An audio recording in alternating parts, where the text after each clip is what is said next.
Assalamualaikum warahmatullahi wabarakatuh. Tetap semangat di hari yang cerah ini. Jumpa lagi dengan Yanda. Di sini Yanda akan menyampaikan tema 9, subtema 1, pembelajaran 3 dan 4. Sebelum kita melangkah ke pembelajaran, alangkah baiknya kita berdoa terlebih dahulu. Berdoa dimulai. Selesai. Di pembelajaran 3 dan 4 ini, kita akan membahas letak geografis Indonesia dan ketampakan alam yang ada di Indonesia. Di sini Yanda memiliki 2 video tentang pembahasan tersebut. Kalian perhatikan video yang Yanda berikan. Berikut videonya. Kalian tahu tidak letak astronomis? Letak astronomis adalah suatu tempat berdasarkan garis lintang dan garis bujur. Nah, apakah kalian sudah mengetahui apa itu garis lintang dan garis bujur? Garis lintang adalah garis hayal pada peta atau globe yang sejajar dengan garis khatulistiwa. Berdasarkan garis lintang, negara Indonesia berada pada 6 derajat lintang utara hingga 11 derajat lintang selatan. Maka dari itu, Indonesia berada di wilayah dengan iklim tropis. Sementara itu, garis bujur adalah garis hayal pada peta atau globe yang menghubungkan kutub utara dan kutub selatan bumi. Garis bujur berdampak pada waktu setempat suatu negara. Garis bujur 0 derajat berada di Greenwich. Indonesia berada di garis bujur 95 derajat bujur timur hingga 141 derajat bujur timur. Letak ini menyebabkan Indonesia memiliki 3 daerah waktu, yaitu waktu Indonesia Barat, waktu Indonesia Tengah, dan waktu Indonesia Timur. Nah, sekarang mari kita lihat letak astronomis beberapa kota di Indonesia. Perhatikan garis lintang dan garis bujur suatu kota tersebut.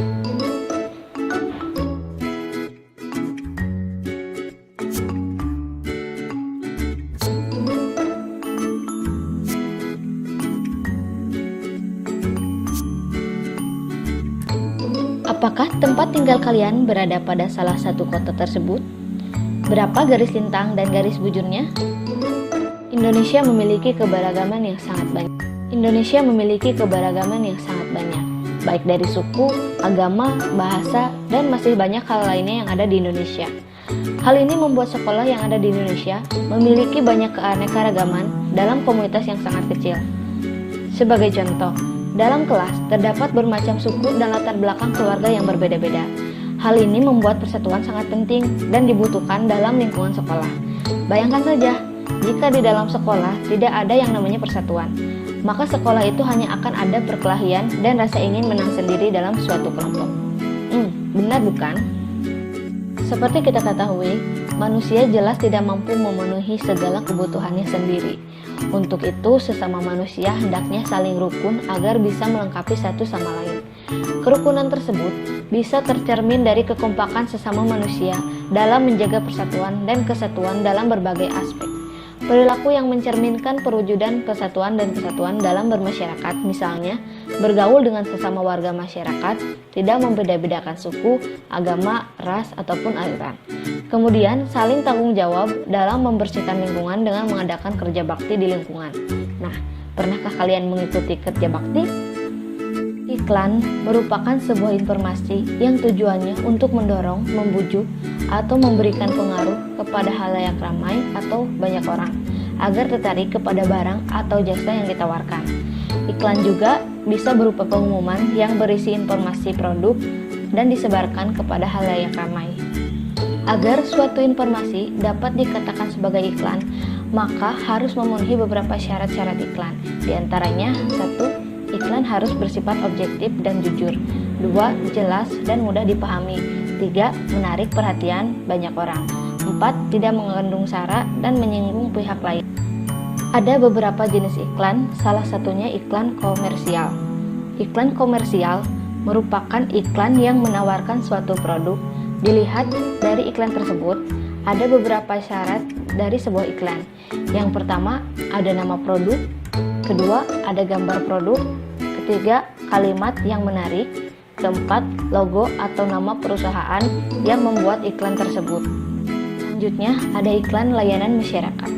Iklan jenis ini bertujuan untuk memberikan informasi dan pencerahan kepada masyarakat tentang suatu isu atau hal tertentu. Iklan layanan masyarakat dibuat oleh lembaga atau instansi pemerintah atau organisasi non-profit. Ada beberapa ciri dari iklan layanan masyarakat. Yang pertama, tidak bertujuan komersil dan bersifat umum. Yang kedua, diajukan oleh organisasi yang diterima dan diakui. Yang ketiga, untuk seluruh lapisan masyarakat. Yang keempat, memiliki dampak dan kepentingan tinggi. Setelah membahas materi, mari kita lihat salah satu iklan yang bertujuan untuk meningkatkan rasa persatuan dan kesatuan di Indonesia.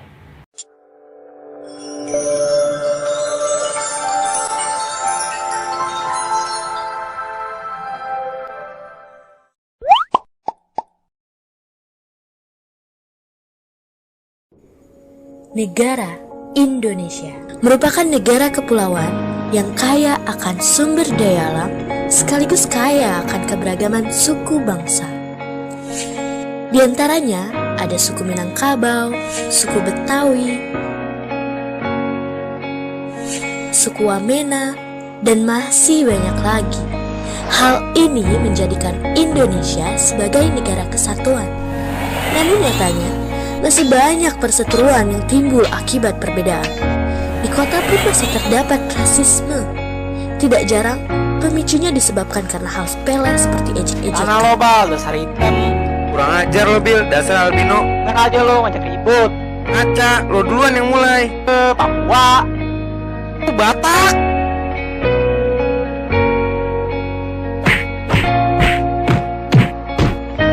Hal buruk ini tidak akan terjadi jika kita saling menghargai atas segala perbedaan. Mulai dari perbedaan budaya, perbedaan keyakinan, perbedaan warna kulit. Sudah saatnya kita berubah menjadi lebih baik, di mana mayoritas bersatu dengan minoritas dalam rasa solidaritas.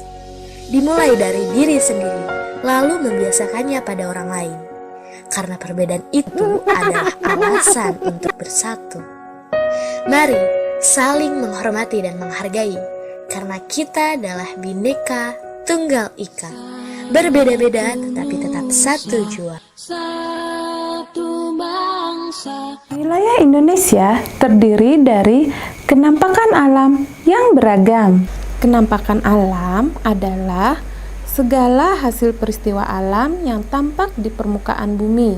Kenampakan alam disebut juga dengan istilah bentang alam. Indonesia memiliki bentang alam yang berbeda-beda di setiap daerah. Kenampakan alam dibagi menjadi dua bagian. Pertama, kenampakan alam wilayah daratan dan kenampakan alam wilayah perairan. Manusia melakukan adaptasi berbeda-beda antara satu dengan yang lain. Manusia hidup beradaptasi sesuai dengan alam dan kenampakan alam di lingkungan tempat tinggal.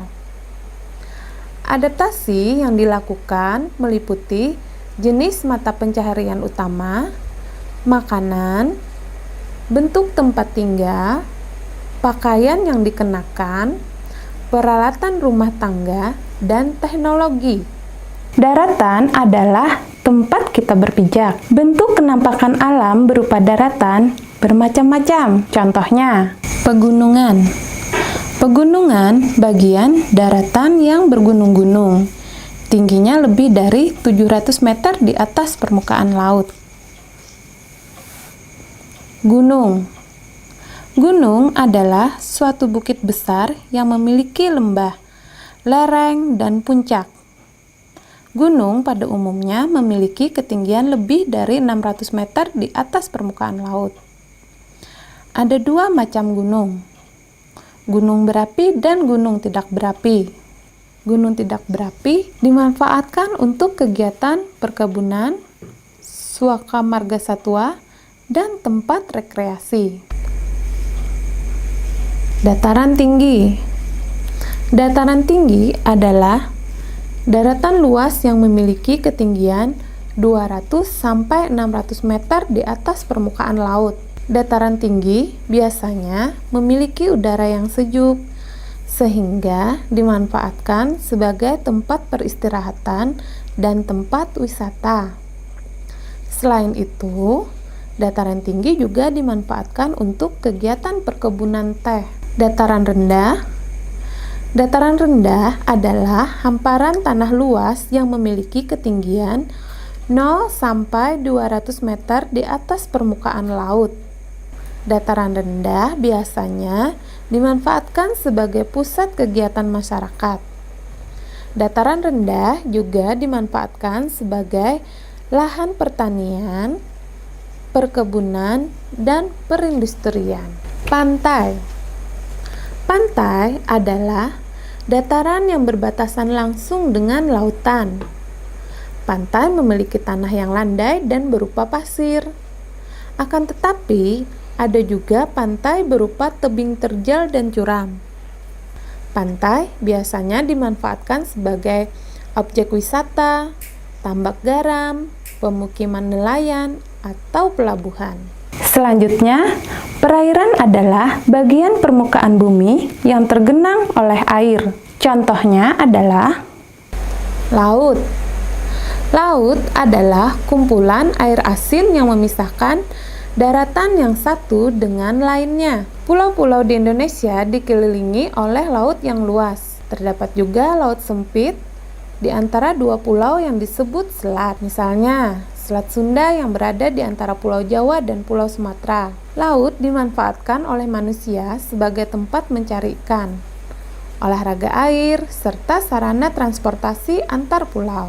Sungai adalah aliran air yang panjang dan besar yang berada di daratan. Aliran sungai mengalir dari hulu atau pegunungan ke hilir atau muara. Sungai biasanya dimanfaatkan sebagai irigasi lahan pertanian, pertambakan, dan sarana olahraga air. Danau adalah cekungan luas yang digenangi air. Danau dapat dimanfaatkan sebagai sarana olahraga dan budidaya ikan air tawar.